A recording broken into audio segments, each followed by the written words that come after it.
대해서 이야기 나눠보도록 하겠습니다. 네, 나와주시죠.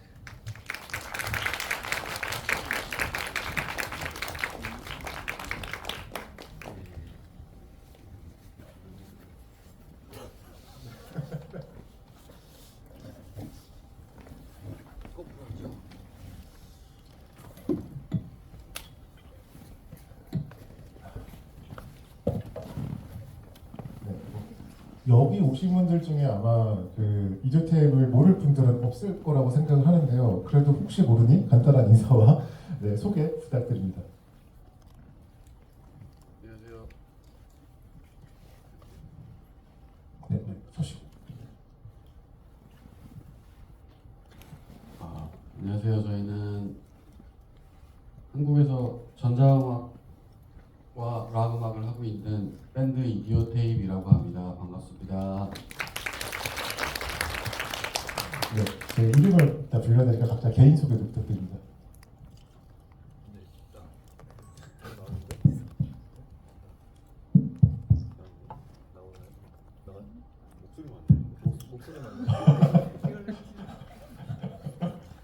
안녕하세요. 저는 이디오테이프의 디구루라고 합니다. 만나서 반갑습니다. 저는 제제라고 하고요. 네, 저는 드럼의 DR입니다. 네, 일단은 저희 이렇게 많은 분들과 함께 커뮤니티 비프에서 인터스텔라 5를 함께 본 감상을 좀 듣고 싶은데요. 어떻게 보셨나요? 인터스텔라 5의 DVD를 갖고 있는 구리 형님이 말씀하실 겁니다. 저는 개인적으로 되게 불편하게 봤거든요. 네. 잠깐 그 허박국 씨랑 그런 얘기를 나누긴 했었는데, 저는 이제 DVD를 가지고 있는 사람으로서 그 원래의 화질을 알고 있잖아요. 근데 이제 뭐 나중에 또 뭐 얘기가 나오기도 하겠지만 이게 리마스터를 할 때 AI로 리마스터를 한 걸로 알고 있거든요. 거기 이제 그 뭐 원작자가 안 계시고, 그다음에 아마 펑크의 의사도 안 들어간 걸로 제가 그 토에이에서 그냥 상업적인 이유로 그냥 AI를 돌려서 왜 사람이 감수는 왜 하지 않는 것인가라는 작품 그 뭐라고 하죠? 그 작품이 아니라 작화. 네. 만화에서 작품이라는 작품 붕괴. 네. 작품. 그 사람이 만드는 작품은 그래도 봐줄 만한데, 네, AI가 뭉개는 건 정말 참을 수가 없었습니다. 네, 솔직한 감사합니다.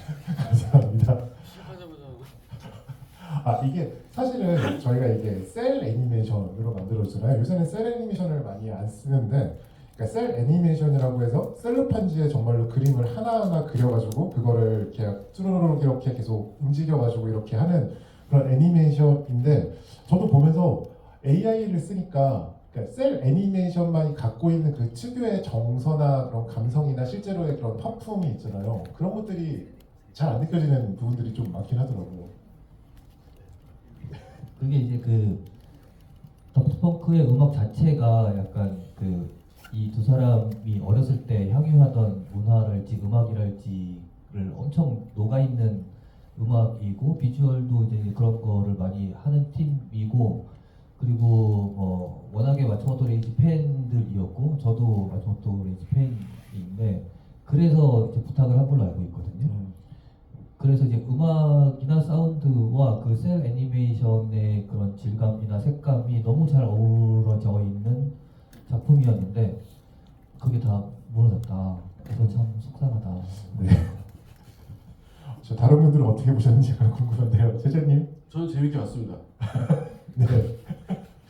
디아님 어떻게 보셨나요? 네, 저는 이거를 이렇게 연속으로 그러니까 쭉 이렇게 끝까지 보면 처음이거든요. 네네. 예전에 이렇게 곡마다 곡별로 따로따로 봤어도 잘 스토리를 잘 모르고 있었는데 오늘 처음 스토리 알았네요. 역시 음악은 지구인이나 외계인이나 하기 힘들다. 네, 굉장한 교훈을 알려주신 디아님이었습니다. 네, 인터스텔라 5는 그 다프트 펑크의 디스커버리 앨범을 그 마츠모토 레이지 사단이 앨범 전체를 다 풀로 이렇게 애니메이션으로 만든 일종의 뮤직 시네마죠. 그래서 앨범의 곡에 맞춰가지고 스토리가 구성이 되어 있는데 보시면 알겠지만 사실 이 작품의 대사가 한마디도 안 나와요. 근데 저희는 이 비슷한 러닝타임 동안 계속 말을 해야 된단 말이죠. 네, 그래서 뭔가 다프트 펑크가 로봇이라는 설정이기 때문에 로봇이 사고를 치고 인간이 수습을 하는 약간 좀 그런 모양새가 아닌가 생각이 들었습니다. 네, 이 작품에 약간 좀 주제의식 같은 게 담겨 있습니다. 이 O가 그 S를 O자 쓰잖아요. 그래가지고 The Story of the Secret Star System에서 이 S를 따와가지고 O를 붙인 거거든요. 그래서 저희가 흔히 알고 있는 그런 스타 시스템을 사실은 좀 비판하는 그런 내용들이 좀 있는데요. 네, 다시 이렇게 보니까 그 작품의 주제 의식에 대해서는 좀 어떻게 느끼셨나요? 그 S 그 O와 S는 저는 일본어라서 고를 말하고 고 만화 보면 이렇게 고 네, 그런 여자인데 아닙니다. 그러게요. 그러니까 사실 이런 질문을 하셔서 그런가 생각했던 것 같긴 하거든요. 네. 저는 약간 어쨌든 인터스텔라 5는 그냥 왠지 그렇게 심각하게 만들진 않았을 것 같다. 그러니까 주제를 잡을 때 네, 그냥 뭔가 흥미로운 요소들, 재미있는 요소들로 가지고 했을 것 같다는 생각이 들긴 했는데 그래도 오늘 저도 전체를 한 번에 이렇게 본 건 처음이거든요. 봤을 때는 예를 들면 다프트 펑크가 그래도 굉장히 좀 특이한 행보를 해왔던 팀이잖아요. 그렇죠. 그리고 갑자기 해체를 하기도 했고 그리고 헐리우드에서 뭐 활동하면서 상도 많이 받고 했지만 네, 자기네들 방식으로 계속 작업을 해왔고 그래서 좀 자기들은 자기네 방식대로 음악을 만들고 음악 생활을 할 거고 아티스트로 성장할 거라는 거에 대한 이야기를 이때 하지 않았나 싶기는 해요. 그러니까 기존의 헐리우드 방식이나 다른 어떤 뭔가 이렇게 아티스트를 육성하는 방식이 아니라 네. 우리는 우리 방식대로 음악을 하겠다 이런 뭔가 선언까지는 아니지만 그냥 그런 자기네들의 어떤 아이디어를 이때 이미 얘기한 게 아닐까 이런 생각이 들기도 하는 것 같아요. 그런 질문을 하시고 보니까. 네, 네, 구름님. 이 앨범이 정규 2집이거든요. 네, 맞습니다. 제가 알기로는 1집이 유럽에서 어느 정도 성공을 하고 2집 만들기 전에 메이저랑 계약한 걸로 알고 있어요. 그래서 그때 경험만 이제 그 메이저 시스템에 대한 어떤 염증 같은 거가 있었을 수도 있고 그리고 이게 나온 시기가 그때 그 전 세계적으로 그 음모론이 되게 횡행하던 시기거든요. 그 프리메이슨과 일루미나티와 그래서 이제 그 우리가 알고 있는 많은 셀러브레이션 스타들과 정치인과 스포츠 스타들의 대다수가 렙탈리안이다. 그래서 그 지하에서 활동하던 중세 때부터 활동하던 그 비밀 조직 단체들이 지구인을 이렇게 자연스럽게 세뇌하고 통치하기 위해서 렙탈리안인들을 여기서 렙탈리안은 그 파충류처럼 생긴 외계인을 얘기합니다. 근데 그래서 이렇게까지 자세히 아는 거 보면 형도 믿었던 거 아니에요? 음모를 신보성자였던 거 같아요. 형이 예전에 엑스파일도 엄청 보고 그랬던 것 같은데. 이제 그런 이야기가 되게 횡행했었는데 이제 그거에 대한 뭔가 재미난 해석인 것 같기도 하고 그리고 이제 그 다프트 펑크의 심벌처럼 얘기되는 게 피라미드잖아요. 피라미드 스테이지이고 이제 그 아트웍을 활용해서 여러 가지 이제 뭐 비주얼적인 것도 보여주고 했었는데 그래서 그 당시에 이제 다프트 펑크가 피라미드를 항상 만들어 놓고 공연을 했기 때문에 또 일루미나티 하면 또 피라미드가 상징이지 않겠습니까? 그래서 다프트 펑크가 전자음악 쪽에서는 그 일루미나티의 선봉이 있다 이런 의혹을 되게 많이 받았었거든요. 그거를 좀 이렇게 재밌게 비틀어서 만들어진 스토리가 아닐까 생각합니다. 네, 일루미나티와 다프트 펑크가 실제로 관련이 있는지는 모르겠지만 그러니까 이렇게 스타 시스템을 비판하는 이런 앨범을 내놓고 나서 사실은 전자음악 역사상 가장 히트한 아티스트, 가장 스타가 된 아티스트가 되기도 했죠. 그런 점이 굉장히 좀 재밌는 것 같습니다. 사실은 굉장히 좀 많은 비유들이 담겨 있어요. 그리고 대사는 없지만 거기에 뭐 인간과 기계, 그 다프트 펑크가 끊임없이 탐구했던 주제죠. 인간과 기계 그리고 음악 산업에 대한 여러 가지 비유들이 많이 담겨 있는데 혹시 보시면서 좀 인상 깊었던 장면이 있을까요?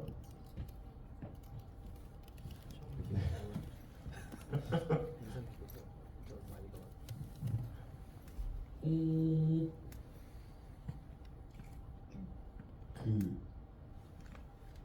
엔딩을 처음 봤어요. 네네. 오늘 엔딩에서 약간 그 LP가 이제 플레이되면서 음악, 그러니까 옛날 방식의 그런 음악을 만드는 방식, 예를 들면 이 내용에서도 계속 하는 게 다프트펑크는 전자음악 밴드지만 네. 그리고 샘플링으로 음악을 만들지만 네. 계속 악기를 사용하잖아요. 기타도 그쵸. 사용하고 베이스도 사용하고 드럼도 사용하고 심지어 마지막에 LP로 음악을 틀고 확실히 뭔가 이렇게 본인들이 좋아했던 것들, 그냥 향유했던 것들, 그런 것들에 대한 걸 계속 어떻게든 담으려고 했구나라는 게 느껴지긴 했거든요. 그러니까 저도 저는 이렇게 막 영화를 보거나 이런 게 할 때 뭐 이렇게 검색해보고 그런 스타일은 아닌데 어쨌든 여기서 이런 걸 하게 돼서 저도 이 영화에 대해서 좀 찾아봤는데 이 영화를 제작할 때 다프트펑크가 실제로 일본에 가서 몇 달 동안 살면서 네. 이제 감독과 계속 얘기하고 스토리에 대한 얘기하고 그런 시간이 있었다고 하더라고요. 그러니까 그런 디테일들을 뮤지션들이 직접 챙기지 않았을까라는 생각이 들더라고요. 왜냐하면 어쨌든 애니메이션을 만드는 사람과 영화를 만드는 사람들은 잘 모르는 요소들이, 예를 들면 가끔 만화에 보면 뭐 기타 줄이 뭐 7개, 8개 되기도 하고 막 3개밖에 없기도 하고 그런 게 있잖아요. 네. 그런 요소들이 별로 없더라고요, 생각보다. 네. 되게. 그래서 그런 거를 챙겼겠구나 하는 생각이 들더라고요, 영화를 보면서. 알겠습니다. 사실 이 영화 전체를 보신 거는 두 분은 처음이고 리브로님이 예전에도 이 영화를 보셨잖아요. 사실 그 시기가 한국에서 마츠모토 레이지의 팬이셔가지고 그 DVD를 구입했다고 알고 있거든요. 네네네. 그래서 마츠모토 레이지의 작품은 가장 유명한 은하철도 999, 이제 MBC에서 방영했던 애니메이션이죠. 그래서 어지간한 저희 또래 사람들은 다 그 애니메이션을 봤을 테고, 하지만 그 당시 일렉트로닉 음악, 뭐 하우스 음악 이런 음악들이 한국에서는 그렇게 뭐 주류도 아니고 좀 그렇게 많은 사람들에게 익숙하지 않은 음악이었단 말이에요. 그래서 뭔가 익숙한 우리의 애니메이션과 익숙하지 않은 음악이 결합이 되었을 때 그거를 봤을 때 그런 느낌이 굉장히 좀 신기하고 이상하지 않았을까 생각이 들거든요. 그때 이 작품을 처음 봤을 때 어떤 느낌이 드셨나요? 그게 제가 해당이 안 되는 게 네. 이미 그때 DJ를 하고 있었어가지고 네.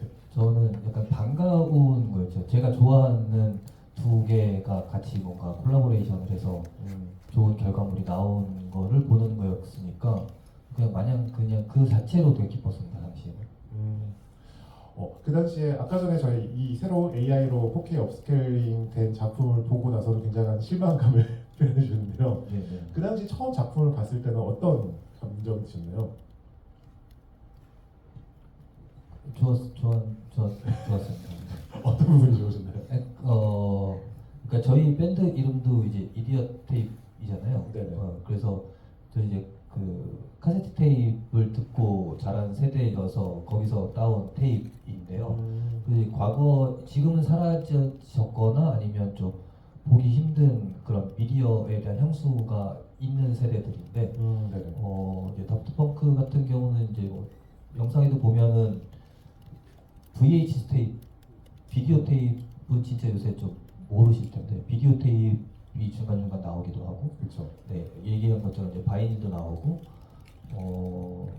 그 당시 향수에 대한 거를 계속 건드리고, 네, 반가웠습니다. 네. 이디오 테이프이 그 테이프, 카세트 테이프에서 이름을 따왔다는 말씀을 해주셨는데, 사실 그 다프트 펑크는 펑크에서 이름을 따왔죠. 그러니까 저희가 사실 음악을 하면서 그 기존에 있던 것들에 영향을 받을 수밖에 없고, 다프트 펑크는 사실 영향을 받지 않을 수가 없는 팀이었잖아요. 저는 그 당시 진짜 기억나는데 어느 클럽 어느 파티를 가도 원모타임이 흘러나왔었거든요. 네, 그 음악을 듣고 싶지 않아도 들을 수밖에 없는 그런 상황이었는데, 네, 그 당시 다프트 펑크의 활약이 지금의 이디오트에게 또 어떤 영향을 줬는지 약간 궁금합니다. 제재님 말씀해 주시겠어요? 아, 네.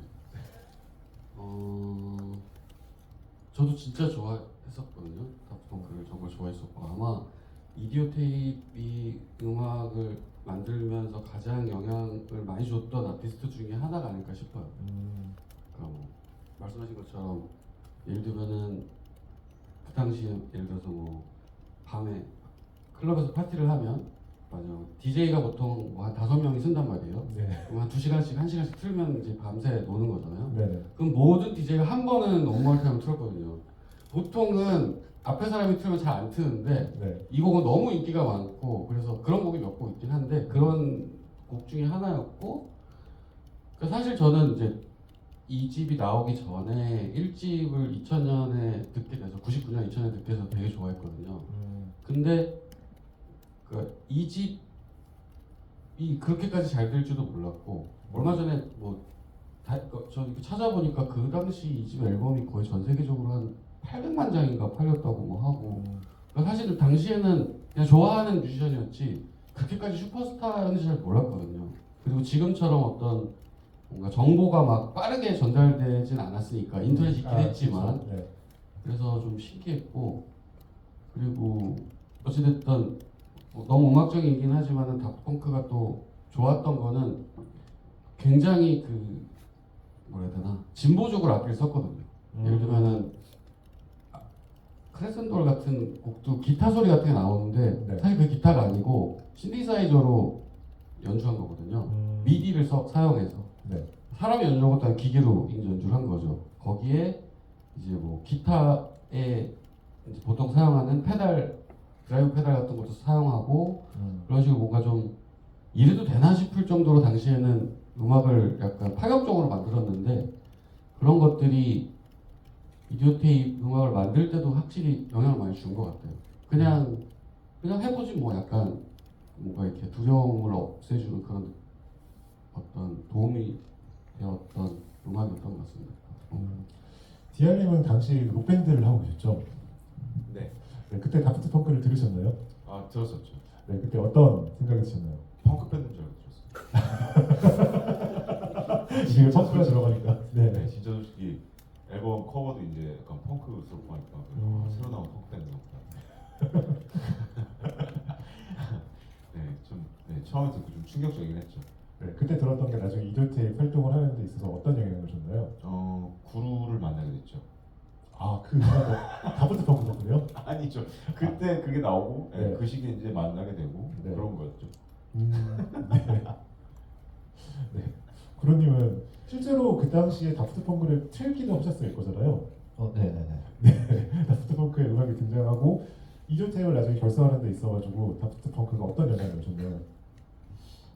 저는 딱히 의식하진 않았었거든요. 그러니까 한 2집에서 3집 이렇게 오면서 그냥 제 취향이랑은 조금은 멀어진 당시의 제 취향이랑은 조금 멀어져서 그렇게 막 열심히 챙겨 듣진 않았었어서 이디오 테이프를 막 구상하고 막 이렇게 만나서 막 작업 시작하고 그럴 때는 다프트 펑크가 머리에 있진 않았었어요. 그런데 아마 워낙에 저도 이제 1집부터 1, 2집, 2집 뭐 많이 들었었기 때문에 그리고 이제 저는 1집 때 좀 놀랐던 거가 그 1집이 나오고 나서 전 세계 음악 씬에 좀 엄청나게 큰 화두를 던졌었거든요. 다프트 펑크의 작업 방식 자체가. 네. 그러니까 지금은 우리가 이제 샘플링을 통해서 음악을 만든다는 걸 되게 당연하게 받아들이고 있는데 그때 뮤지션들 사이에서는 범죄였어요.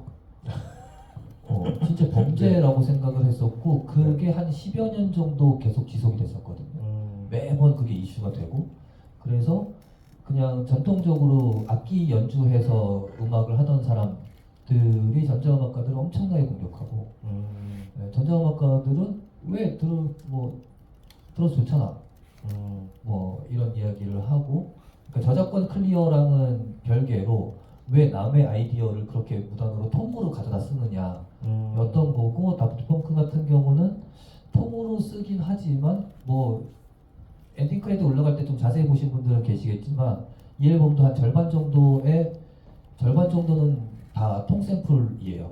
이미 있는 그 7, 80년대 디스코 펑크 넘버들이거든요.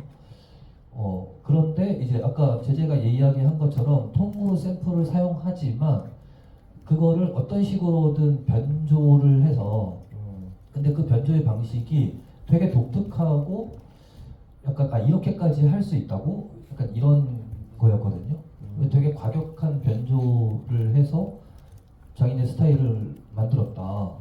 이제 그런 면에서 약간 저한테는 저도 당시에는 되게 고민을 많이 했거든요. 이 샘플링을 이렇게 잔뜩 하는데 이게 맞아? 원모타임의 원곡 같은 경우는 들어보시면 아마 다들 놀라실 거예요. 이 앨범에 들어있진 않지만 로봇락 같은 것도 그냥 오리지널이랑 뭐가 다르지? 이렇게 느끼실 수도 있거든요. 그래서 이제 저는 이제 좀 딥하게 그때는 고민했었어가지고 음악이 뭘까 도대체? 아니, 이렇게 통으로 갔다가 이렇게 해서 소리 이렇게 해가지고 하는데 이렇게 잘 팔리는데 음악은 뭐지? 이런 고민까지 했었던 그래서 개인적으로 그런 고민을 하는데 되게 큰 역할을 한 앨범이자 팀이라고 생각합니다. 네. 진짜 지금 음악을 만드시는 분들은 공감을 잘 못할 이야기일 수도 있을 것 같아요. 왜냐면은 다프트 펑크의 하러 베러 스트롱거 베러가 카니에 웨스트가 역시 또다시 통 샘플링을 해가지고 또 노래를 만들었잖아요. 네, 이제는 그게 너무 당연하게 여겨지는 시대이기 때문에 네. 하지만 그 당시에는 좀 그런 것들이 좀 이슈가 좀 있었죠. 저 이디오테이프의 위터플로우 뮤직비디오 보면은 약간 저는 좀 다펑크 뮤직비디오를 좀 떠올리기도 했거든요. 네, 혹시 좀 영향을 받으셨나요? 저 그 질문 몇 개를 미리 보내주셨어요. 네. 그래서 이제 그 질문을 보고 아니 왜? 약간 이렇게 생각했거든요. 네. 굳이 제가 이제 그래서 어제 내려오면서 네. 두 뮤직비디오를 다시 한번 보면서 내려왔거든요. 네, 네. 도대체 왜 그런 이야기를 하는 거지? 생각해보니 네. 미국 어딘가에 길거리가 많이 나온다. 네. 그 다음에 주인공이 동물 탈을 쓰고 있다. 네. 외에는 딱히 제가 공통점 찾을 네. 수가 없었습니다. 네, 제가 둘의 연관을 찾아서 질문을 좀 해달라는 주최 측에 좀 요청을 받았거든요. 그래서 여기를 지금 찾다 보니까 거기까지 갔는데 아니었군요. 알겠습니다. 다시 대답해야 되나요? 아닙니다. 이디오테이프 네. 이디오테이프도 만약에 인터스텔라 5 같은 그런 시도를 좀 하고 싶은 생각이 있나요? 만약에 한다면 좀 어떤 사람과 함께 그런 작업을 해보고 싶나요? 저희 곡 중에 하나 있습니다. 네. 네, 애니메이션을 만든. 아니 앞으로 앞으로 지금 할 수 있다면 할 수 하고 싶은 있다면 아티스트. 앨범을 통으로 이렇게 했다. 애니메이션. 꼭 애니메이션 아니어도 되죠. 영화 감독. 글쎄, 거기까지 생각 안 해본 것 같아요. 그게 제가 이제 아까도 검색해봤다고 했잖아요. 네네. 경우를 그 당시에 이걸 제작하기 위해서 400만 불이 들었다고 그래요. 네네. 지금 돈으로 환산하면 100억 정도 되는 돈이더라고요. 네. 그걸 보고 이거는 아무나 할 수 있는 작업이 아니겠구나 그런 생각이 먼저 들었고 네. 그럼에도 불구하고 만약에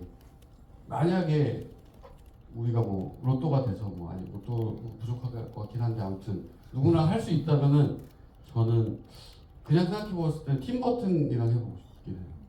너무 어렸을 때부터 좋아했었고 네네. 그다음에 음악과 관련된 영화들이 되게 많았잖아요. 음악이 중요했던 영화들도 많았고 네. 그래서 크리스마스송 같은 걸 만들어보고 싶다는 생각은 해보긴 했었어요. 네. 네. 굳이 영화 이런 게 아니더라도 혹시 다른 식으로 협업해보고 싶으신 게 있으신가요? 그 배틀그라운드 이런 쪽하고는 협업을 하신 적 있지 않나요? 네. 없으신가요? 네. 저희 사실은 계시는 분들이 지금 시각이 원래 일어나 계실 시간이 아니고요. 네, 원래는 주무시고 계실 시간인데 여기서 왜 이 오전 시간에 밤에 활동하는 전자음악가들을 불러가지고 네, 알겠습니다. 그리고 사실 다프트 펑크 하면은 역시 떠오르는 게 또 거장들하고 작업들, EU 작업들이긴 하지만 조지 모로더라든지 아니면은 뭐 나일 로저스 같은 분들하고 작업을 하기도 했었고 그 이디오 테이프 같은 경우도 김창완 선생님과 작업을 했었잖아요. 혹시 또 그렇게 좀 거장들하고 작업을 한다면 좀 하고 싶은 작가들이 좀 있을까요? 아티스트들이? 막 얘기해도 되잖아요. 네, 뭐 국내 해외 상관없이 그냥 막 얘기하시면 아니, 뭐 하겠다가 아니라 하고 싶은 일이니까 뭐. 뭐 혹시라도 이게 뭐 퍼져가지고 그 아티스트에게 연락이 올 수도 있고요. 네. 신중현 음. 선생님. 신중현 선생님. 네. 네, 계실 때.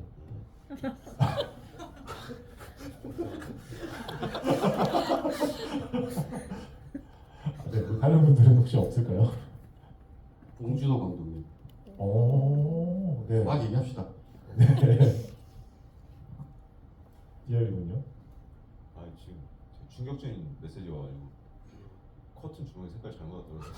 아니 어제 이사를 이사를 했거든요. 네네네. 근데 지금 그래서 머릿속이 하얀 것 같아요. 아무튼 저희가 알아서 다 해보겠습니다. 네, 커튼 다시 잘 왔으면 좋겠고요.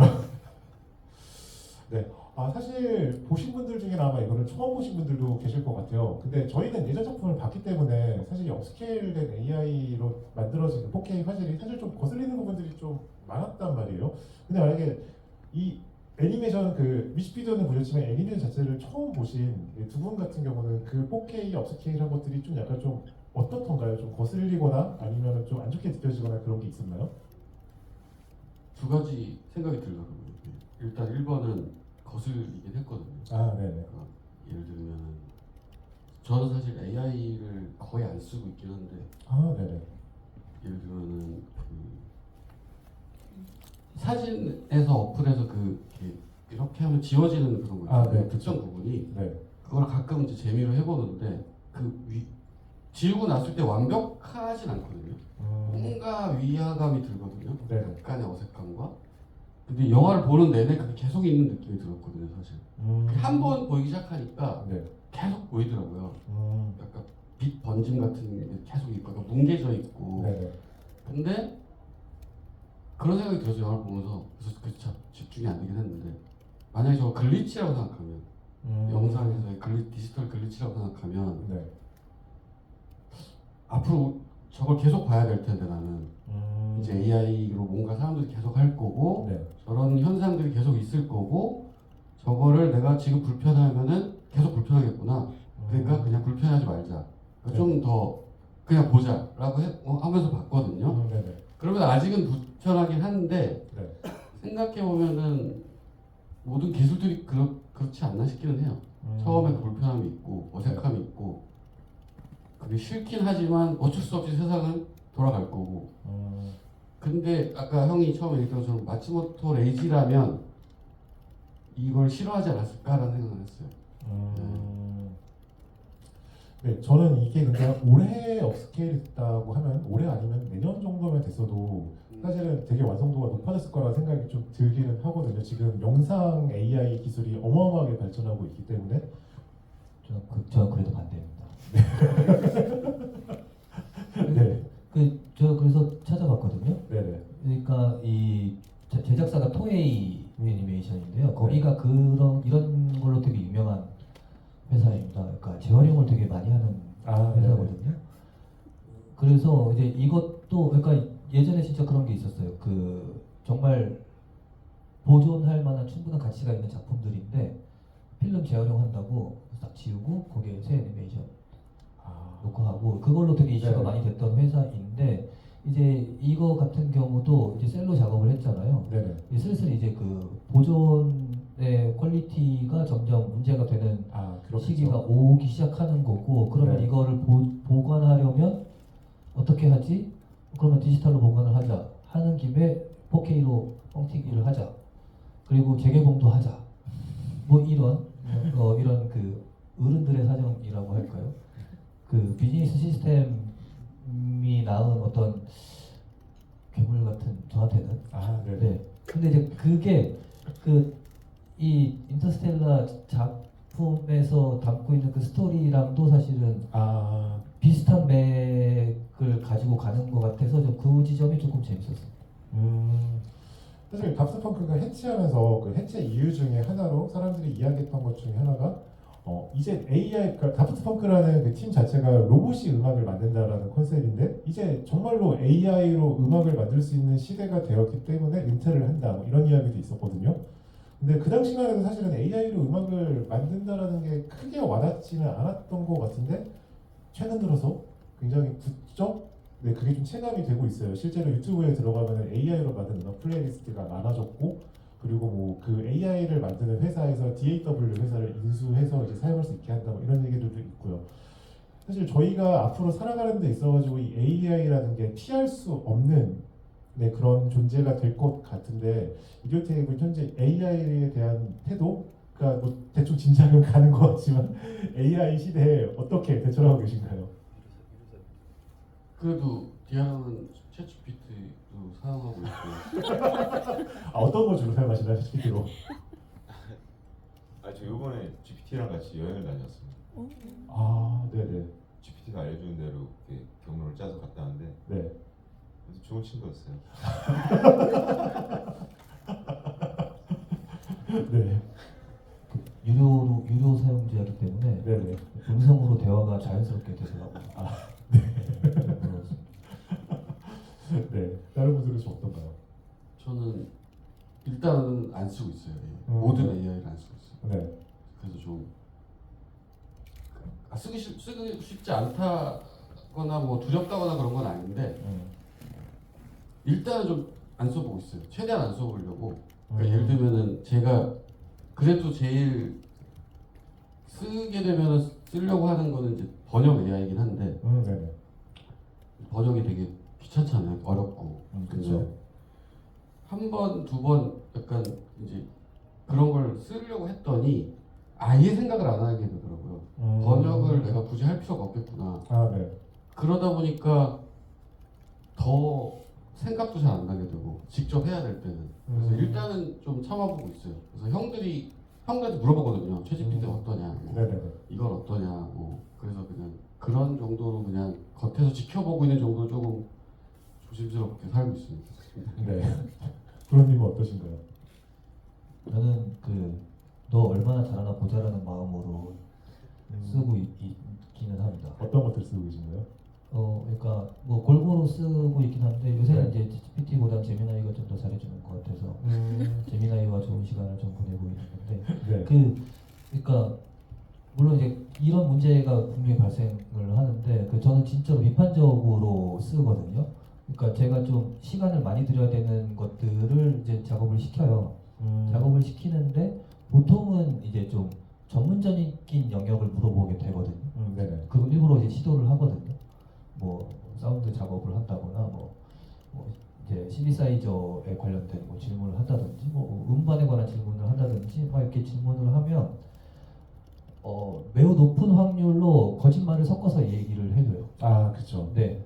그러면 이제 그걸 몇 번 겪고 나니까 얘 그냥 좀 이 정도의 친구구나 지금의 AI 수준이 그걸 좀 느낀 이후로는 그냥 진짜 보조의 역할로만 좀 쓰게 되는 것 같고요. 그 다음에 이제 뭐 이런 이제 요 좀 다른 이야기가 AI 문제점에 대해서 얘기하면서 좀 많이 나오긴 하던데 어차피 AI들이 취합하는 정보는 사람이 만들어서 인터넷에 뿌려놓은 수많은 데이터베이스를 가지고 하잖아요. 그렇죠. 근데 이제 이게 점점 AI를 사람이 많이 쓰면 많이 쓸수록 AI로 만들어진 정보들이 인터넷에 쫙 깔릴 거란 말이죠. 맞아요. 그게 텍스트든 비주얼이든 영상이든 음악이든. 네네. 그러면 AI들은 뭐 1, 2년 지나면 그걸 가지고 무언가 만드는 결과물을 우리한테 이게 결과야? 라고서 줄 거란 말이에요. 네, 그래서 퀄리티가 급격하게 안 좋아지는 거를 AI 학자들은 다 걱정을 하고 있더라고요. 네네. 네, 그러니까 사람이 열심히 일을 해서 계속해서 정보를 던져줘라 라는 이야기를 하던데 네. 그래서 저는 그래서 AI도 사실은 그냥 산업의 측면에서 열심히 이렇게 부흥시키는 시키고자 하는 사람들이 좀 있는 거 아닌가 생각을 좀 합니다. 네. 실제로 AI가 AI로 만들어진 콘텐츠를 학습하려는 그 정보의 퀄리티가 엄청 떨어져서 그래서 챗GPT 5 같은 경우도 작년 6월까지만 정보를 취합하고 그 다음부터는 AI로 만든 정보들이 너무 많아져가지고 그때 이후의 정보들은 안 가져갔던 이런 이야기가 있긴 하더라고요. 그러니까 열화의 열화 계속 그렇게 될 수가 있는 거겠죠. 근데 사실 음악 같은 경우는 저는 그래도 AI가 침투하지 못할 음악이라고 생각을 했거든요. 근데 지금 최근에 보니까 아예 그냥 제가 하는 일들, 그러니까 음악을 듣고 음악에 대해서 판단을 내리고 뭐 이 음악을 어떻게 세일즈하면 좋을지 이런 것들도 AI를 통해서 할 수 있는 시대가 되었더라고요. 그 착각 아닐까요? 할 수 있을 것 같은 이야기를 들려주잖아요. 네 맞아요. 네. 네. 근데 실제로 그렇게 해서 뭔가 소기의 목적을 달성했다는 어떤 결과물은 아직은 없죠. 그쵸. 그럴싸하게 이야기를 해주잖아요. 네네. 네, 속고 있는 걸 수 있습니다. 근데 아까 말씀하신 다프트펑크가 이제 그 로봇인데 네. 그 답변 컨셉이 로봇이 인간의 마음을 이해하기 위해서 음악을 네네. 만들고 막 그런 거잖아요. 네네. 근데 아까도 말씀드렸던 그 AI로 업스킬링 했을 때 그 약간 뭉개지는 부분들이나 이런 것들이 네. 그 생각이 딱 들더라고요. 그러니까 AI가 왜 여기서 이렇게 그렸고 작화가 왜 이렇게 들어갔고 왜 이런 식으로 표현했고 예를 들면은 손으로 그리다 보니까 어떤 부분은 일부러 뭉개기도 하고 어떤 부분은 일부러 안 그리기도 하잖아요. 네네. 거기를 막 채워 넣는 걸 보면서 얘가 인간의 마음을 이해할 수 있을까라는 생각이 계속 들긴 하더라고요. 그러니까 인간이 왜 이거를 이렇게 그렸고 이 멜로디를 이렇게 만들었고 그거를 기술적으로는 해석하겠지만 뭔가 그 과정 자체를 이해하지 못하겠구나라는 생각이 들긴 하더라고요.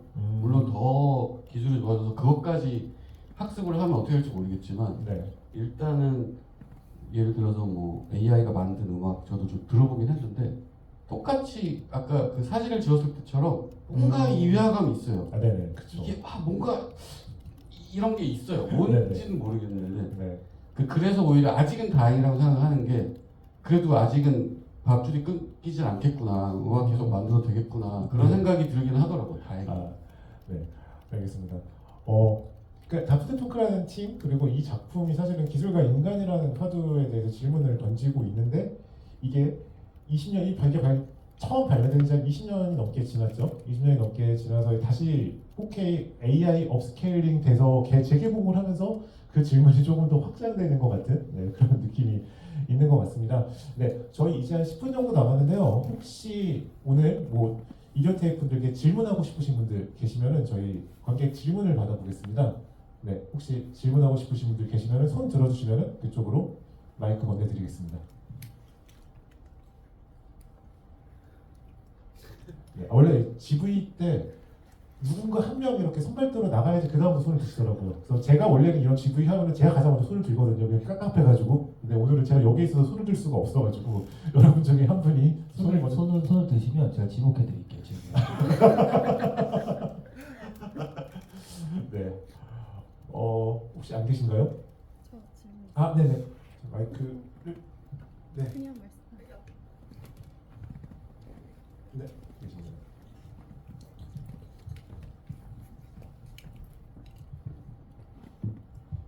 네, 안녕하세요. 오늘 토크 너무 잘 들었고요. 제 질문은 디그루님께 좀 더 여쭙고 싶은데 아까 다프트 펑크 음악 듣고 음악이란 뭐지? 라는 충격을 받으셨다고 말씀 주셨는데 그 이후로 시간이 지금 좀 많이 지났잖아요. 그래서 그 이후에 그 생각에 대한 경험이나 그런 것들을 어떻게 풀렸는지 이후의 생각들이 좀 궁금합니다.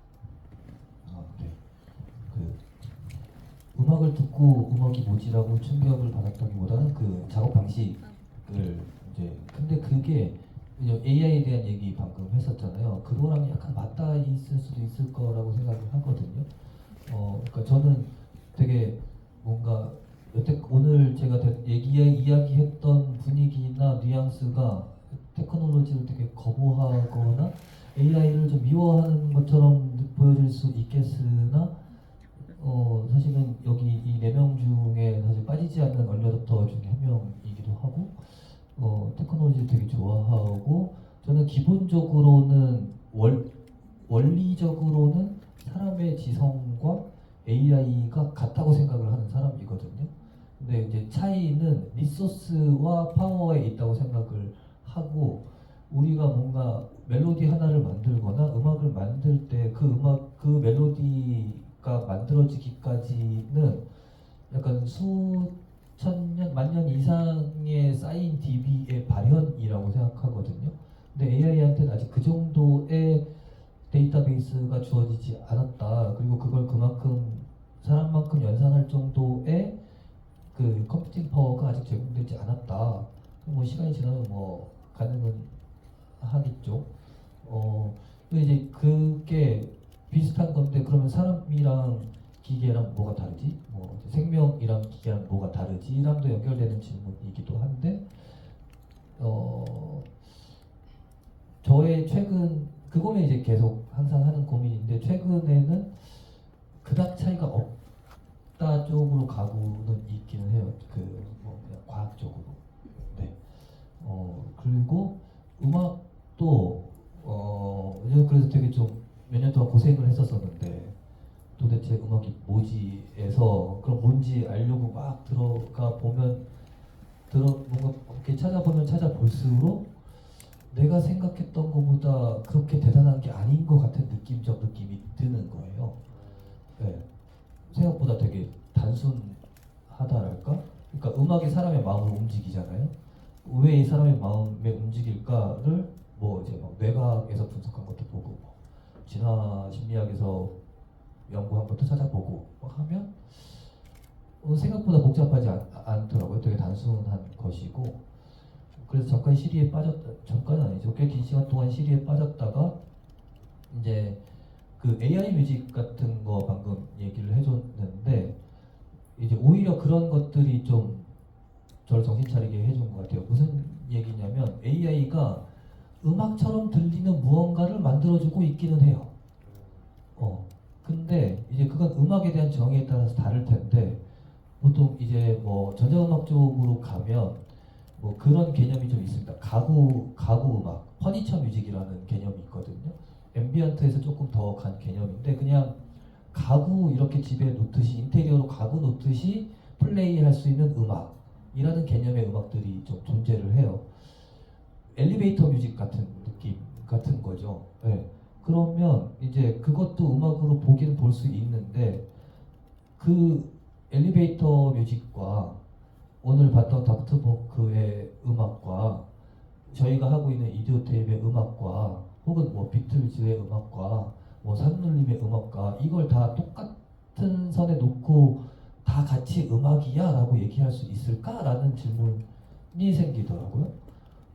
그 좀 다르잖아요. 엘리베이터에서 그냥 BGM으로 가구처럼 그냥 이렇게 어색한 침묵이 싫어서 틀어놓는 소리이잖아요.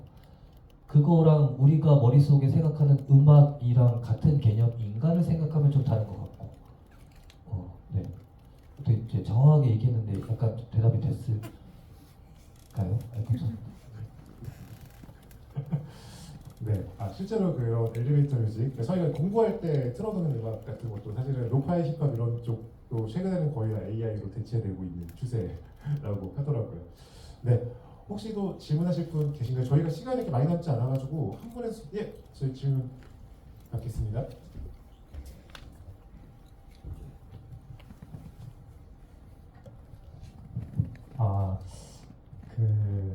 최근에 화성에서 생명체 흔적 발견하고 UFO 뉴스 같은 것도 나오고, AI 보면은 인간보다 더 인간에게 공감을 잘해주고 뭐 상담하는 사례도 있고 그러잖아요.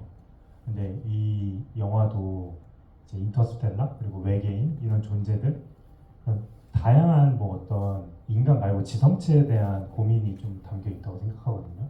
아까 넵탈리언 이야기 너무 저도 재미있게 생각하는 것 중에 하나인데, 실제로 그렇게 좀 다우주에 지성체가 있다고 생각을 하시는지 궁금한, 뭐 어떤 그런 상상력 같은 거를 갖고 이제 하시는지.